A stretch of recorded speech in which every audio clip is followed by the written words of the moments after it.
હવે આપણે જોઈએ છે second part, profit part to incorporate. Okay, એનો હવે આપણે જોઈએ છે પ્રોફર્મા. હવે આ પ્રોફર્મા છે ને તમને યાદ કરાવી દઉં છું કે પહેલાં આપણે શું બોલેલા, revenue from operation plus other income. તો શું હવે ટોટલ રેવન્યુ, એમાં આપણે એક્સપેન્સ શું કરવાના છે, એ એક્સપેન્સ માઇનસ કરવાનું. પણ પહેલાં એક્સપેન્સ પહેલાં લખી દો, પછી ટોટલ એક્સપેન્સ આવશે, પછી એ માઇનસ બી કરશું. તો એક્સપેન્સ કયા યાદ રાખવાના, employee benefit cost, finance cost, depreciation અને અધર એક્સપેન્સ. આટલા આપણે માઇનસ કરી દઈશું. તો આપણે આટલું ટોટલ મારશું, ટોટલ એક્સપેન્સ, પછી પ્રોફિટ બિફોર ટેક્સ કઈ આવશે, એ માઇનસ બી, બરાબર. અને એમાંથી માઇનસ કરશું ટેક્સ, તો આપણને મળશે પ્રોફિટ આફ્ટર ટેક્સ. ને પ્રોફિટ આફ્ટર ટેક્સનું બીજું નામ શું કીધું, net profit. I think so proforma આવડી ગયો. હવે આપણે આ બધું શું છે એની વાત કરીએ. તો હવે આપણે દરેકની છે નોટ્સ બનાવવાની. જેમ કે રેવન્યુ ફ્રોમ ઓપરેશનની નોટ્સ 1 બનશે, પછી અધર ઇન્કમ આપ્યું હશે તો 2, ના આપે તો પછી નહીં લખવાનું. પછી એમ્પ્લોય બેનિફિટ કોસ્ટ ઉપર ડાયરેક્ટ આવી જાઓ, 3, ફાઇનાન્સ કોસ્ટ 4, ડેપ્રિસિએશન 5 અને અધર એક્સપેન્સ પર 6. જરૂરી નથી કે બધું જ હોય. સપોઝ જો મટીરિયલ ને પરચેસ ને ચેન્જ હોય તો એના પણ પછી નંબર વાગે, પણ જનરલી આટલું આવે છે, બરાબર. અમુક એક્ઝામ્પલમાં તો અધર ઇન્કમ પણ નહીં આપે, બરાબર. ચલો હવે આપણે અહીંયા મેઇન ફોકસ કરવાનું છે. હવે પ્રી અને પોસ્ટ. તો પ્રી એક્વિઝન એટલે પરચેસ, અને પોસ્ટ એટલે પછી. આપણે નહીં બોલતા મોબાઈલનું પોસ્ટપેડ કનેક્શન હોય, પોસ્ટપેડ કનેક્શન છે કે પ્રીપેડ, તો આ પ્રીપેડ છે ને આ પોસ્ટપેડ છે. પ્રી એટલે પહેલાં, પોસ્ટ એટલે શું, પછી, બરાબર. પ્રી એટલે શું ખબર, તમે આજે રિચાર્જ કરાવો તો તમે પહેલું એડવાન્સમાં કરાવો છો, એટલે પહેલાં પ્રી. અને પોસ્ટ એટલે શું, પોસ્ટપેડ એટલે શું, 1 મહિનો આખું મોબાઈલ વાપરો પછી એનું બિલ ભરવા જાઓ, બરાબર. જીઓ છે, એરટેલ છે, આઈડિયા, પછી બિલ ભરવા જાઓ તો બિલ ભરો તો પોસ્ટપેડ, અને પહેલાં એડવાન્સમાં આપો તો પ્રીપેડ. જનરલી બધાનું પ્રીપેડ હોય છે. તો આપણા ચેપ્ટરનું નામ શું છે કે પ્રોફિટ પ્રાયોર ટુ ઇનકોર્પોરેટ. આપણા ચેપ્ટરનું નામ શું છે, પ્રોફિટ પ્રાયોર ટુ ઇનકોર્પોરેટ. ઇનકોર્પોરેટ એટલે રજિસ્ટ્રેશન, પ્રાયોર એટલે પહેલાં, અને રજિસ્ટ્રેશન પહેલાંનો પ્રોફિટ. તો આપણે શું જોવાનું છે, પ્રી પિરિયડ પણ જોવાનું છે અને પોસ્ટ પિરિયડ બેઉને સોર્ટ આઉટ કરવાનું છે. હવે પ્રી પિરિયડ અને પોસ્ટ પિરિયડને કેવી રીતે કહેવાય, તો હું તમને બેઝિક પહેલાં સમજાવું છું કે પ્રી પિરિયડ એટલે શું અને પોસ્ટ પિરિયડ એટલે શું, બરાબર. તો પ્રી અને પોસ્ટ એટલે શું. સપોઝ આપણું જનરલી યર છે ને 1/4થી ચાલુ થાય અને ક્લોઝિંગ છે ને 31/3 ઓવર થાય, બરાબર. થોડુંક નાનું કરું કારણ કે બહુ ઝૂમ કર્યું છે ને એટલે તમને નહીં દેખાતું. જનરલી આપણું 1/4થી ચાલુ થાય. અત્યારે આ વર્ષ આપણું 1/4 ચાલુ થયું હશે, 19 ચાલુ થયું, 31/3/20 પૂરું થયું. તો આની વચ્ચે આપણી પાસે કેટલા મહિના હશે, 4, 5, 6, 7, 8, 9, 10, 11, 12, 1, 2 and 3. આટલે સુધી ખબર પડી કે આ મંથ છે. April, May, June, July, August, September, October, November, December, January, February, March. હવે આપણું છે ને રજિસ્ટ્રેશન ડેટ આપશે. શું આપશે, રજિસ્ટ્રેશન ડેટ આપશે. સપોઝ આપણને રજિસ્ટ્રેશન ડેટ, સાંભળી લેજો, રજિસ્ટ્રેશન ડેટ આપી છે સપોઝ 1/10/2019 આપી છે. તો 1/10/2019 આપી એટલે 10મા મહિનાનું 1લી તારીખ, તો અહીંયા કાપવો પડે, બરાબર. તો 1, 2, 3, 4, 5, 6, 1, 2, 3, 4, 5, 6. તો 6/6 આપણો શું થયો, ટાઈમ રેશિયો થયો. અને શું કહેવાય, ટાઈમ રેશિયો કહેવાય. હવે આ 6/6 છે તો એને 1:1 પણ કહેવાય કે ના કહેવાય, બોલો આવડે. ફરીથી બોલું છું કે આપણું યર 4, 5, 6, 7, 8, 9, 10, 11, 12, 1, 2, 3 છે. હવે આપણને સપોઝ રજિસ્ટ્રેશન ડેટ આપી છે આપણને, સપોઝ 31/10 આપી છે. કેટલી આપી છે, 31/10/19 આપી છે. તો 31/10 આપી તો 10 પછી, કારણ કે 10મો મહિનો પૂરો થાય પછી જ 31મી તારીખ આવે ને, તો પછી અહીંયા કાપો આવી જાય. તો અહીંયા કાપો આવે તો કેટલા થાય, 1, 2, 3, 4, 5, 6, 7, 7, 1, 2, 3, 4, 5. તો 7:5નો રેશિયો આવ્યો. બોલો કોઈ ડાઉટ છે. હજી ફરીથી બોલું છું કે સપોઝ 5, 4, 5, 6, 7, 8, 9, 10, 11, 12, 1, 2, 3. સપોઝ આપણે રજિસ્ટ્રેશન ડેટ આપી છે, ધ્યાનથી જોજો, 1/8 આપી છે. કેટલી આપી છે, 1/8 આપી છે. તો 1/8/2019 આપી છે. તો 1/8/2019 આપી હોય તો અહીંયા આગળ કાપવો પડે. 31/8 આવે તો 8 પછી પડે. એટલે પહેલી તારીખ હોય તો કોઈ એવું કહે કે 15 તારીખ આપે તો 17 તારીખ આપે, તો એ આપણા ચેપ્ટરમાં ખાલી પહેલી તારીખ આપે કાં તો છેલ્લી તારીખ આપે, બરાબર. કારણ કે એ લોકોને ક્લિયર કરવાનું. તો અત્યારે 1 ઓગસ્ટ આપી છે, 1 ઓગસ્ટ આપી તો 1, 2, 3, 4. તો 4 મંથ, 1, 2, 3, 4, 5, 6, 7, 8. તો 4:8નો રેશિયો. હવે આને નાનું કરવું તો થઈ શકે, તો આને 1:2નો રેશિયો થઈ શકે. કે ના થઈ શકે? બોલો આવડે કે ના આવડે? ક્લિયર છે? તો આ આપણે જે શોધ્યું એને શું કહેવાય? ટાઈમ રેશિયો કહેવાય. તો હવે મેં તમને સમજાવું છું કે આ જે કાપો છે ને એની જે આગળનો ભાગ હોય ને એને શું કહેવાય? પ્રી પિરિયડ કહેવાય. અને આ જે કાપો છે રજિસ્ટ્રેશન ડેટ પછીનો જે ભાગ છે ને એને શું કહેવાય? પોસ્ટ પિરિયડ કહેવાય. અહીંયા આગળ પોસ્ટ પિરિયડ કેટલો થયો? 7 મંથ. અને અહીંયા પોસ્ટ પિરિયડ કેટલો થયો? 5 મંથ. બોલો ખબર પડી ગઈ? અહીંયા પોસ્ટ પિરિયડ કેટલો થયો? આટલો પ્રી પિરિયડ થયો. અને આટલો જે થશે કાપા પછીનો એને શું કહેવાય? Post period. બોલો કોઈ ડાઉટ છે? હજી એકવાર બતાવું કે આપણી ડેટ જો તો કઈ ડેટ છે મેં તમને કીધી હમણાં? એપ્રિલ. હવે સપોઝ જાન્યુઆરીથી ચાલુ થતું હોય તો આવું કહેવાય 1 2 3 4 5 6 7 8 9 10 11 12 આવું કહેવાય. આ જાન્યુઆરીથી ચાલુ થતું હોય, આ ઓપનિંગ છે, આ ક્લોઝિંગ ડેટ છે, એટલે સોરી ઓપનિંગ મંથ છે, ક્લોઝિંગ મંથ છે. સપોઝ આપણને રજિસ્ટ્રેશન ડેટ આપી છે, સપોઝ આપી છે એવું સમજો 31/5 આપી છે. કેટલી આપી છે? 31/5. તો કાપો કઈ પડશે બોલો? અહીંયા પડશે. તો આટલા પિરિયડને શું કહેવાય? Pre period. આટલા પિરિયડને શું કહેવાય? પોસ્ટ. અને અહીંયા 1 2 3 4 5 આ કેટલા થશે? 7 થશે. 1 2 3 4 5 6 7. બોલો આવડે? તો પ્રી પિરિયડ કોને કહેવાય? પોસ્ટ પિરિયડ કોને કહેવાય? ખબર પડી ગઈ? અને આને આપણે ટાઈમમાં ડિવાઈડ કર્યું એટલે આને શું કહેવાય? Time ratio. અને શોર્ટમાં આપણે TR પણ બોલીશું. બોલો કોઈ ડાઉટ છે? પાક્કું? હજી એકવાર બોલું છું છેલ્લી વાર કે આપણને અહીંયા આગળ આપણે જનરલી છે ને એપ્રિલથી આપે પણ જાન્યુઆરી પણ આપી શકે છે. તો આપણે જનરલી 4 5 6 7 8 9 10 11 12 1 2 3 આપ્યું છે. અને શું કહેવાય? 1 4 19. અને શું કહેવાય? 31 3 20. કેમ 20 કહેવાય? કારણ કે અહીંયા ડિસેમ્બર સુધી 19 ચાલે, પછી તો 2020 થઈ જાય.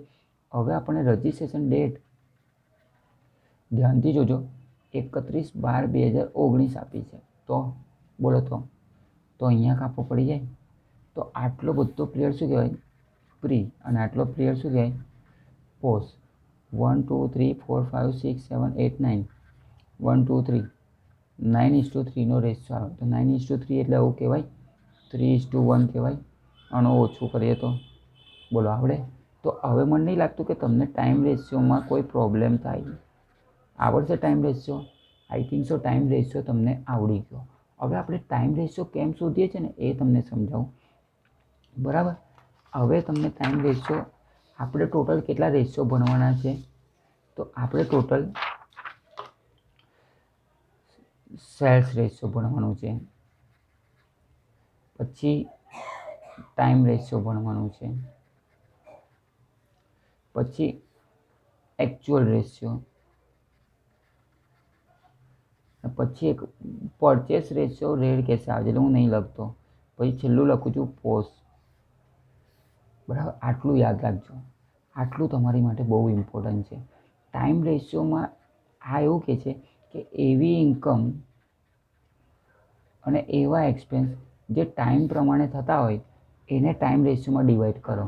આપણે ઇન્કમ ભૂલી જાઓ, આપણે એક્સપેન્સ ઉપર ફોકસ કરો, કારણ કે એક્સપેન્સમાં વધારે ભાર આપશો. તો એવા એક્સપેન્સ કયા છે મને તમે કહો કે રેન્ટ છે, દર મહિને પે કરવાનું, એવરી મંથ પે કરવાનું, તો રેન્ટ શું કહેવાય? ટાઈમ રેશિયો કહેવાય. બરાબર? પછી તમે મને કહો કે ડેપ્રિસિએશન છે, તો એ દર વર્ષે કાં તો દર મહિને રેગ્યુલર ટાઈમ પિરિયડમાં થતું હોય એને શું કહેવાય? ટાઈમ રેશિયો કહેવાય. બરાબર? પછી તમે મને એવું કહો કે તમે લોકો ઇન્સ્ટોલમેન્ટ પે કરો છો, બરાબર? તો ઇન્સ્ટોલમેન્ટ પણ શું છે? દર મહિને કે દર વર્ષે હોય તો એને ટાઈમ રેશિયોમાં જાય. એટલે ટાઈમ રિલેટેડ એક્સપેન્સ હોય, ટાઈમ રિલેટેડ એક્સપેન્સ હોય તો એ કયા રેશિયોમાં જાય? ટાઈમ રેશિયોમાં જાય. તો તમને એવું થશે કે ટાઈમ રેશિયો તો ખબર પડી ગઈ, તો પછી સેલ્સ રેશિયોમાં શું જાય? તો તમે મને એવું કહો એડવર્ટાઇઝમેન્ટ એક્સપેન્સ છે, એડવર્ટાઇઝમેન્ટ એક્સપેન્સ એ સેલ્સને રિલેટેડ છે. તમે સારી એડવર્ટાઇઝ કરશો તો સેલિંગ સારું થશે. એજન્ટને કમિશન આપો છો, કમિશન શેના પર આપે? સેલ્સ ઉપર આપીએ. કમિશન દર મહિને ના હોય, જેમ બિઝનેસ થાય એમ કમિશન મળે, તો એ બધું સેલ્સ ઉપર ડિપેન્ડ છે, તો એને સેલ્સ રેશિયો કહેવાય. પછી તમે મને કહો બેડ ડેપ. બેડ ડેપ સારે થાય જ્યારે ગાલખાત થાય, તો ગાલખાત થાય તો ખર્ચો છે, ખર્ચો બેડ ડેપ શું કહેવાય? Sales ratio. કેમ? કારણ કે તમે સેલ્સ કર્યું છે એના રૂપિયા આપણને નહીં મળતા, એટલે એનો મતલબ એ સેલ્સ રેશિયોમાં જાય. સમજણ પડી ગઈ? ક્લિયર? હજી પણ બધી બહુ આઇટમ છે કે સેલ્સ રેશિયોમાં કઈ જાય, ટાઈમ રેશિયોમાં કઈ જાય. તો એની માટે તમને છે ને પેમ્પલેટ બતાવું તમને. તમારી પાસે પેમ્પલેટ જે આપ્યું છે ને, સેકન્ડ નંબરનું પેજ જોજો. બેઝિક ઓફ અપોર્શનમેન્ટ એટલે શું? ફાળવણી કરવી. તો તમને અહીંયા આગળ છે ને અમુક એક્ઝામ્પલ આપ્યા છે. આ બધા છે ને એક્સપેન્સની ઇન્કમ આપી છે. એમાં અહીંયા લખ્યું છે, જો આ બધા એક્સપેન્સ આપ્યા છે, ઇન્કમ અને એક્સપેન્સ.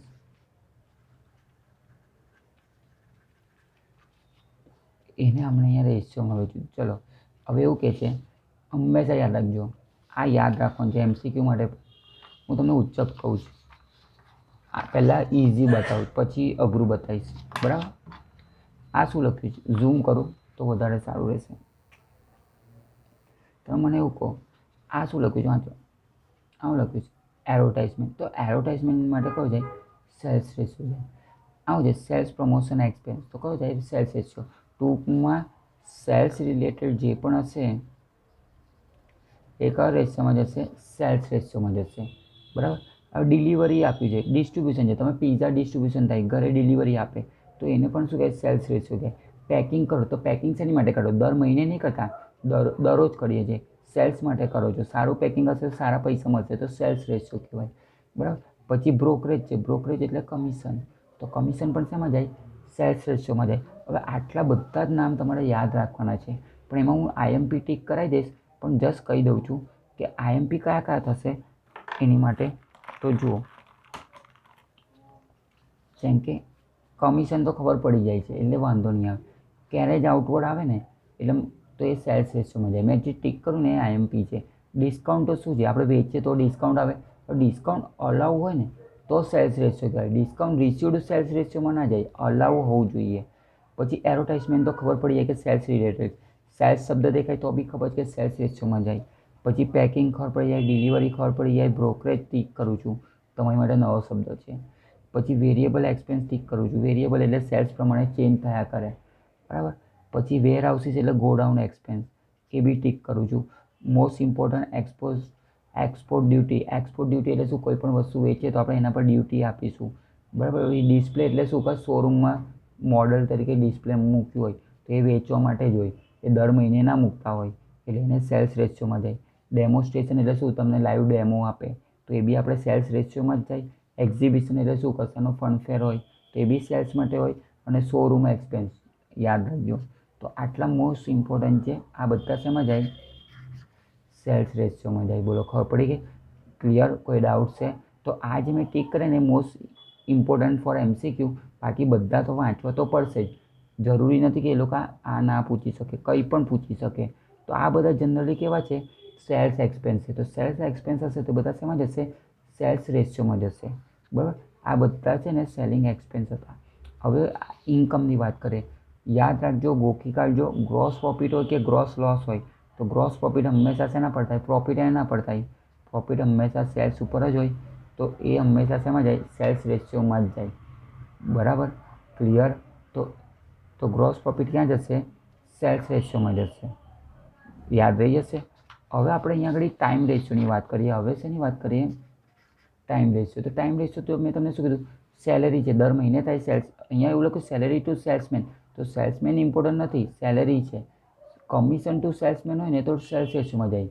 પણ અહીંયા સેલેરી તો દર મહિને થશે, તો દર મહિને થશે તો શેમાં જશે? ટાઈમ રેશિયોમાં જશે. સેલેરી આપી છે, એમ્પ્લોયીને આપી છે, દર મહિને સેલેરી થશે. રેન્ટ દર મહિને ચૂકવશું, ઇન્ટરેસ્ટ દર મહિને પે કરીશું. IMP ટીક કરું છું તો ઇન્સ્યોરન્સ દર મહિને થશે કાં તો દર વર્ષે થશે. ટાઈમ પ્રમાણે થતું હોય એને શેમાં જાય? Time ratio. કશું ના ખબર પડે તો પણ ટાઈમ રેશિયો. જેમ કે પોસ્ટેજ સ્ટેશનરી ખબર નહીં પડતી, ટેલિફોન બિલ દર મહિને પે કરવાનું થાય તો time ratio. General expense tick કરું છું. બેંક ચાર્જીસ આવડશે. ઓફિસ એક્સપેન્સ ટીક કરું છું. ઇલેક્ટ્રિસિટી એક્સપેન્સ એટલે શું? લાઇટ બિલ ભરો, દર મહિને ભરશો તો ટાઈમ રેશિયો. ડેપ્રિસિએશન દર મહિને થશે તો પણ ટીક કરું છું, ટાઈમ રેશિયોમાં જશે. ફિક્સ એક્સમ હશે, ફિક્સ એક્સપેન્સ પણ ટાઈમ રેશિયોમાં જશે. પછી એડમિનિસ્ટ્રેશન એક્સપેન્સ એટલે ઓફિસ એક્સપેન્સ જ થયા, એ બી ટીક કરું છું. સન્ડ્રી એક્સપેન્સ પણ time ratio. Establishment audit fee ઇમ્પોર્ટન્ટમાં છે. Time ratio. તો મને નહીં લાગતું કે ટાઈમ રેશિયોમાં ના ખબર પડે. તો ટાઈમ રેશિયો એટલે શું? કે ટાઈમ રિલેટેડ જે એક્સપેન્સ હશે એ આપણે બધા ટાઈમ રેશિયોમાં જશે. બોલો ખબર પડી ગઈ? પ્રેક્ટિકલ વિચારશો ને તો ફટાફટ આવડી જશે. બરાબર. હવે મેઇન ઇમ્પોર્ટન્ટ શું છે તમારી માટે, મેં જે ઇમ્પોર્ટન્ટ આવડે બતાવું ને એ જ. એક તો આ વાલું, બીજું આ વાલું. આવડે આને સાઈડ ઉપર રાખો, આ આવડે કામનું નથી. જ્યારે આવશે ને ત્યારે કહીશ. બરાબર. હવે તમને એક એવા એક્સપેન્સ હશે ને કે જે તમને સેલ્સ રેશિયોમાં પણ નહીં આવે, ટાઈમ રેશિયોમાં પણ નહીં આવે. કયા રેશિયોમાં આવશે? કદાચ ડાયરેક્ટ છે ને પોસ્ટમાં જશે. શેમાં જશે? ડાયરેક્ટ પોસ્ટમાં જશે. પોસ્ટમાં એટલે શું ખબર છે? પોસ્ટ કોલમમાં જ જશે. આ છે ને પ્રી અને પોસ્ટ છે ને તે ટાઈમ રેશિયો પ્રમાણે પણ વેચાય. અહીંયા આગળ છે ને અલોકેશન આપે કે કાં તો ટાઈમ રેશિયોમાં જાય, કાં તો સેલ્સ રેશિયોમાં જાય, કાં તો પછી પોસ્ટમાં જાય. ટાઈમ રેશિયો પ્રમાણે જાય કાં તો પોસ્ટમાં જાય. તો પોસ્ટ એટલે ખાલી આ જ કોલમમાં જાય. આ ના સમજણ પડે તો હું જ્યારે એક્ઝામ્પલ કરાવીશ ત્યારે ખબર પડી જ જશે. તો હવે આપણે કોની વાત કરીએ છીએ? પોસ્ટમાં. MCQ માટે અને એક્ઝામ્પલ માટે મોસ્ટ ઇમ્પોર્ટન્ટ છે. તો એવી કઈ આઇટમ છે જે ડાયરેક્ટ પોસ્ટમાં જાય? આ તમારે યાદ રાખવું પડશે. મેં અહીંયા શોર્ટમાં લખું છું. કોઈ પણ શેર, ડિબેન્ચર, ડાયરેક્ટર, બરાબર, આટલા નામ તો જનરલી આવે ને તો ડાયરેક્ટ પોસ્ટ કોલમમાં જ જાય. કયા કયા? તો શેર જોજો, ડાયરેક્ટર, ડિબેન્ચર, પછી છે ને શેર, બરાબર, અંડર રાઇટિંગ કમિશન છે ને, અંડર રાઇટિંગ કમિશન શેર હોલ્ડરને અપાય, બરાબર. પછી ડાયરેક્ટર શબ્દ દેખાયો, બરાબર. તો આ બહુ મોસ્ટ ઇમ્પોર્ટન્ટ MCQ માટે યાદ રાખવું પડશે. પ્રિલિમરી એક્સપેન્સ એટલે પ્રાથમિક ખર્ચા. તો ડાયરેક્ટર ફી તો ખબર પડી ગઈ. ડિબેન્ચર ફોર્મેશન એટલે પણ આપણું કંપની સ્થાપવા માટેના ખર્ચા. તો મેં જે આની માટે તો બધા જ ઇમ્પોર્ટન્ટ છે. આ બી use provision for doubtful debts. Bad ડેપ આપે ને તો સેલ્સ રેશિયો. બેડ ડેપ આપે ને, અહીંયા બેડ ડેપ નહીં લખી આઈ થિંક સો, પણ હું લખી દઉં છું. બેડ ડેપ આપે ને તો સેલ્સ રેશિયો, પણ પ્રોવિઝન ફોર બેડ ડેપ આપે ને એટલે અનામત કહેવાય. તો એ પાછું પોસ્ટમાં જાય, બરાબર. પછી ઇન્કમ ટેક્સ યાદ રાખજો, મોસ્ટ ઇમ્પોર્ટન્ટ. અને આ બી મોસ્ટ ઇમ્પોર્ટન્ટ. પોલિટિકલ પાર્ટીની ઇલેક્શન લડવું હોય એમાં કોઈ ડોનેશન આપે ને એ પણ પોસ્ટમાં જાય. તો પોસ્ટમાં તમારે બધા જ યાદ રાખવા પડશે. રોજનું રોજ જોશો ને તો યાદ આવી જ જશે. તો આ આપણું ટાઈમ, આજે આપણું પૂરું થઈ ગયું. ટાઈમ રેશિયો પૂરું થઈ ગયું, સેલ્સ રેશિયો પૂરું થઈ ગયું અને પોસ્ટ પૂરું થઈ ગયું. તો પછી એકચ્યુઅલ એટલે શું? તો એકચ્યુઅલ એટલે લોકો આપણે સામેથી જ કહી દે કે આટલા આપણે પ્રીમાં લેવાના, આટલો આપણે પોસ્ટમાં લેવાના, એવું સામેથી એકચ્યુઅલી કહી જ દેશે. તો એ એકચ્યુઅલી રેશિયોમાં જશે. એકચ્યુઅલી રેશિયો શું છે? એ લોકો સામેથી એવું કે આપણે આટલું જ પ્રી પિરિયડમાં લો અને આટલો ભાગ પોસ્ટ પિરિયડમાં લો, તો એને એકચ્યુઅલ રેશિયો કહેવાય. પણ જો તમને એક્ઝામ્પલમાં શેર દેખાય, ડિબેન્ચર દેખાય, ડાયરેક્ટર દેખાય કે આમાંથી કોઈ પણ શબ્દ દેખાય તો એ શેમાં જાય? પોસ્ટમાં જાય. પણ જો તમને સેલરી દેખાય, ડેપ્રિસિએશન દેખાય, ટાઈમ પ્રમાણે હોય તો એ ટાઈમ રેશિયોમાં જાય. અને ડિસ્કાઉન્ટ છે, બેડ ડેપ છે, એડવર્ટાઇઝમેન્ટ એક્સપેન્સ છે તો શેમાં જાય? સેલ્સ રેશિયોમાં જાય. તો આ આપણું મેઇન ટાઈમ રેશિયો, સેલ્સ રેશિયોને આ બધું ખબર પડી ગઈ. હવે સેલ્સ રેશિયો કઈ રીતે શોધવાનો એ હું તમને પ્રેક્ટિકલી એક્ઝામ્પલમાં બતાવીશ. તો હવે આ 2 વિડીયો પૂરા થયા. 2 વિડીયો પહેલાં આખા જોશો પછી જ તમને હવે ખબર પડશે. અને હવે નેક્સ્ટ એક્ઝામ્પલથી આપણું શું ચાલુ થશે? એક્ઝામ્પલ ચાલુ થઈ જશે. તો આના પર પહેલાં ફૂલ ફોકસ કરજો. આ સેકન્ડ પેજ તમારી માટે બહુ જ ઇમ્પોર્ટન્ટ છે. અને જ્યારે પણ વિડીયો જુઓ તો પેમ્પલેટ લઈને બેસજો. ઓકે. આ આપણો 18 મિનિટનો વિડીયો બન્યો છે. ઓકે.